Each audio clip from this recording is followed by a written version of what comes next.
कृष्ण कहते हैं, दुनिया के सारे खेल खेल लेना, पर भूल कर भी किसी की भावनाओं के साथ मत खेलना, क्योंकि ये वो गुनाह है जो मैं कभी माफ नहीं करूंगा।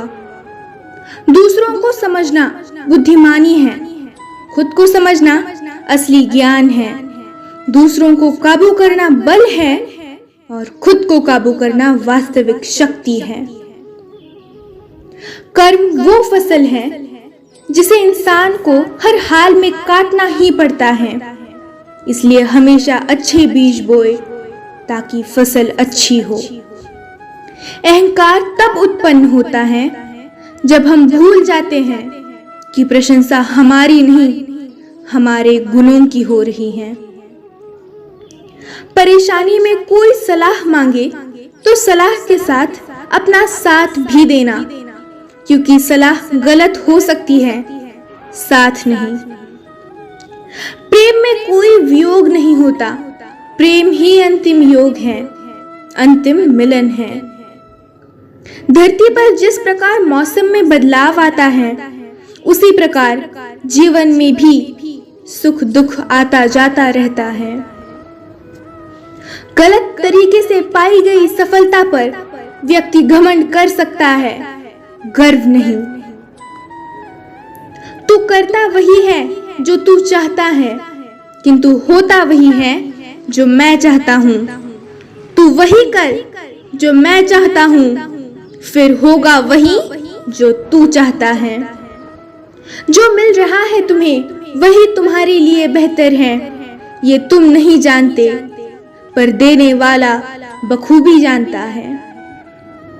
कितना बेबस हो जाता है इंसान जब किसी को खो भी नहीं सकता और उसका हो भी नहीं सकता। एक प्रणाम कई परिणाम बदल देता है। तुम जिसे प्रेम करते हो, अगर उसको पूजने का भाव मन में ना उठता हो तो समझ लेना तुम्हारा प्रेम प्रेम नहीं, सिर्फ आकर्षण है। श्री कृष्ण कहते हैं, किसी को तकलीफ देकर मुझसे अपनी खुशी की दुआ मत करना, लेकिन अगर किसी को एक पल की भी खुशी देते हो, अपनी तकलीफ की फिक्र मत करना। मनुष्य का जीवन केवल उसके कर्मों पर चलता है। जैसा कर्म होता है वैसा उसका जीवन होता है। वो अनुभव जिसमें हम भय का सामना करते हैं, यही अनुभव ताकत, साहस और आत्मविश्वास का निर्माण करता है। अगर तुम्हें किसी ने दुखी किया है तो बुरा मत मानना। लोग उसी पेड़ पर पत्थर मारते हैं जिस पेड़ पर ज्यादा मीठे फल होते हैं। जो हुआ वो अच्छा हुआ, जो हो रहा है वो अच्छा हो रहा है, जो होगा वो भी अच्छा होगा। तुम भूत का पश्चाताप न करो, भविष्य की चिंता न करो, वर्तमान चल रहा है। इंसान के परिचय की शुरुआत भले ही उसके चेहरे से होती होगी, लेकिन उसकी संपूर्ण पहचान तो वाणी से ही होती है। सदैव संदेह करने वाले व्यक्ति के लिए प्रसन्नता ना ही इस लोक में है ना कहीं और है। याद रखना, अगर बुरे लोग सिर्फ समझाने से समझ जाते तो वो बंसीवाला कभी महाभारत होने ही नहीं देता।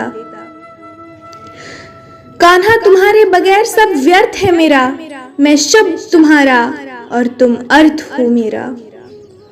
7 फेरों के बाद तो हर कोई उस रिश्ते को जिंदगी भर निभाता है। असली मजा तो तब आता है जब कोई बिना 7 फेरे के उस रिश्ते को जिंदगी भर निभाए। जिस प्रेम में प्रमाण देना पड़े वो प्रेम नहीं, प्रेम को प्रमाण की नहीं समझने की जरूरत होती है। सत्पुरुष दूसरों के उपकारों को ही याद रखते हैं, उनके द्वारा किए गए बैर को नहीं। मेरे पास गोपियां तो बहुत है, पर मेरा मन मेरी राधा के सिवा कहीं नहीं लगता। हमेशा याद रहे कि ईश्वर के सिवा आपके आंसू, दर्द और दुख को कोई भी नहीं समझ सकता।